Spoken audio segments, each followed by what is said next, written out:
اچھا اب آپ ایک اور چیز دیکھیں کہ نماز جو ہے نا،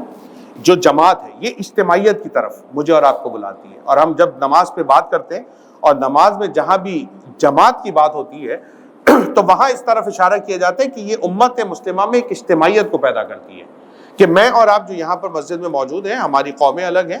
ہمارے قبائل الگ ہیں، ہمارے خاندان الگ ہیں، ہمارے علاقے الگ ہیں، ہمارے پروفیشنز الگ ہیں، ہماری ساری چیزیں الگ الگ جدا جدا ہیں، اور لینگویجز بھی بہت ساروں کی الگ ہیں. اس کے باوجود ہم ایک امام کے پیچھے جب کھڑے ہوتے ہیں تو ہم یہ اعلان کر رہے ہوتے ہیں کہ ہمارے نزدیک نہ تو نماز کے بعد نہ تو ہمارے نزدیک زبانوں کے الگ ہونے کی کوئی اہمیت ہے،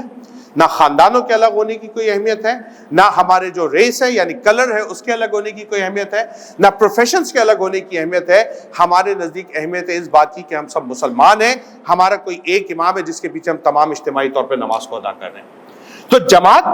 اجتماعیت کی طرف بلاتی ہے، لیکن اس اجتماعیت کو قائم رکھنے کے لیے جو ہمیں دوسرا اقدام کرنا پڑ رہا ہوتا ہے وہ زکوٰۃ کی ادائیگی ہے. کیونکہ جب آپ ایک پوری قوم کو اکٹھا کرتے ہیں، کلیکٹیو بینیفٹس کی طرف جاتے ہیں، تو ظاہر ہے وہاں پہ مالی مسائل تو آئیں گے نا. اس میں کوئی امیر ہوگا، درود شریف پڑھیں اللہ حافظ.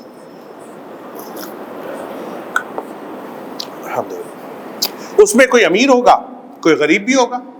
کوئی تاجر ہوگا تو کوئی کمزور چھوٹا موٹا کاروبار کرنے والا ہے، نوکری پیشہ شخص بھی ہوگا، کوئی ساہوکار ہوگا، بہت زیادہ مال و دولت والا ہوگا، تو کوئی غریب و مسکین بھی ہوگا.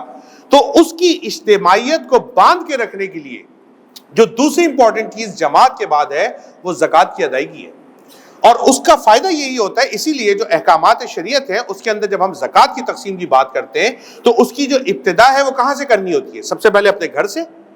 پھر اپنے خاندان سے، اپنے پڑوسیوں سے، اپنے رشتہ داروں سے، اپنے قرابت داروں سے، اپنے شہر والوں سے، اپنے علاقوں والوں سے. یہاں سے اس کی ابتدا کی جا رہی ہوتی ہے. اور اس کی حکمت یہی ہوتی ہے کہ آپ جس معاشرے جس ماحول میں رہ رہے ہیں وہاں کے لوگوں کو جب آپ مالی طور کے اوپر مضبوط کریں گے تو ایک مستحکم معاشرہ جو ہے وہ پروان چڑھے گا، اور وہی معاشرہ ہوگا جس کے اندر خوشی بھی آئے گی، خیر بھی آئے گی، اور مسلمان اجتماعی طور کے اوپر اللہ کے احکامات پر عمل کرنے کے لیے اپنے لیے آسانیوں کو بھی پیدا کر سکیں.